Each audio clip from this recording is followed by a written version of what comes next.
guys, this is Zane SAZ from Death by Legend. Today I'm going to be reviewing Nier. Nier was a game received poorly by many a critic and reviewer, but I found myself questioning whether the game did enough right to still be deemed a good game. This is the Gestalt version of the game, one of two available in Japan. This means that the story revolves around a father trying to find a cure for his daughter, who's fallen victim to the Black Scroll, rather than for your sister like in the alternate Japanese version. What's kept Nier on my mind almost an entire year after playing it is that the story kept surprising me. The twists and turns of the story are some of the best I've seen in any game storyline over the past few years, and were not expected at all.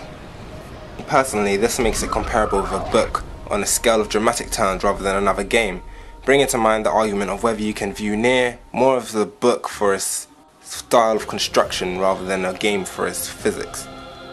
I genuinely haven't played a game where the story has made me and several other grown males cry. Don't get me wrong though, there's just enough happy moments along with the sad to make the game still seem like a fun ride rather than just a continuously depressing adventure. Some of the scenery is drop dead amazing, ranging from desert cities to hillside houses to mystical castles. You can't go inside most of the houses though, as the merchants usually stand at the stalls. The soundtrack is phenomenal, perhaps one of the most memorable for a Japanese RPG. The songs haunted me in my dreams, and that's a good thing. It's an action RPG, which as you can guess translates to real-time hack and slash, whilst being heavily story-based. There's a ton of replay value with New Game Plus, and for once it's a second playthrough that's actually worth it, providing you enjoyed the first. The twist is that with each finish of the game, you get an alternate view to the story, allowing you to piece together the story from different viewpoints, also like a good fantasy novel. Altogether there are 4 possible playthroughs, and let's just say you shouldn't judge Kaine as a character until you see her side of the story. As a warning, you'll have to deal with about an hour and a half or so of fetch quests before the real epic story begins, but trust me, it's worth it. The Forest of Dreams is also awesome.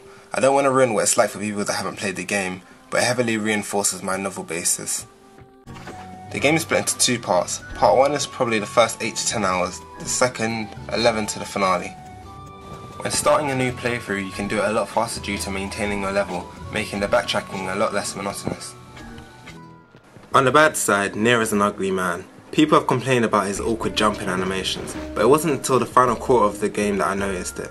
And even though it didn't really bother me, it just was more of a slight annoyance.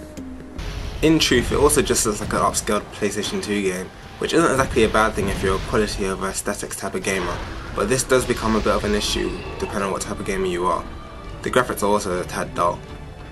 The backgrounds also vary almost too much. Some of them are wonderfully designed and others are just bland backgrounds. And by bland I'm referring to the greeny plains and sand deserts that don't really add any substance to the game.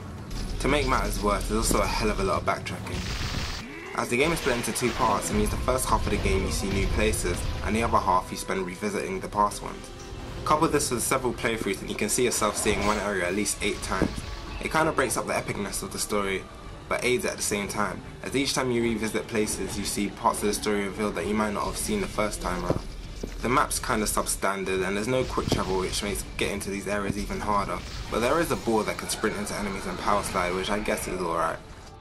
Wonky cameras inside corridors means you can't see where you're hitting, or where you're going, but cameras are usually an issue with this type of game. The lip sync is pretty poor, and whilst the voice acting can be pretty funny at times, and it's usually quite decent, I would have preferred the original Japanese voices. The battle system is a tad clunky, and whilst I could get past it, it's like a slightly faster version of Drakengard. A complaint that I do have is that once you reach a certain level you'll obtain the magics that basically kill everything with one hit. Most of the difficulty is removed from the game. Even the big bosses go down in a couple of hits.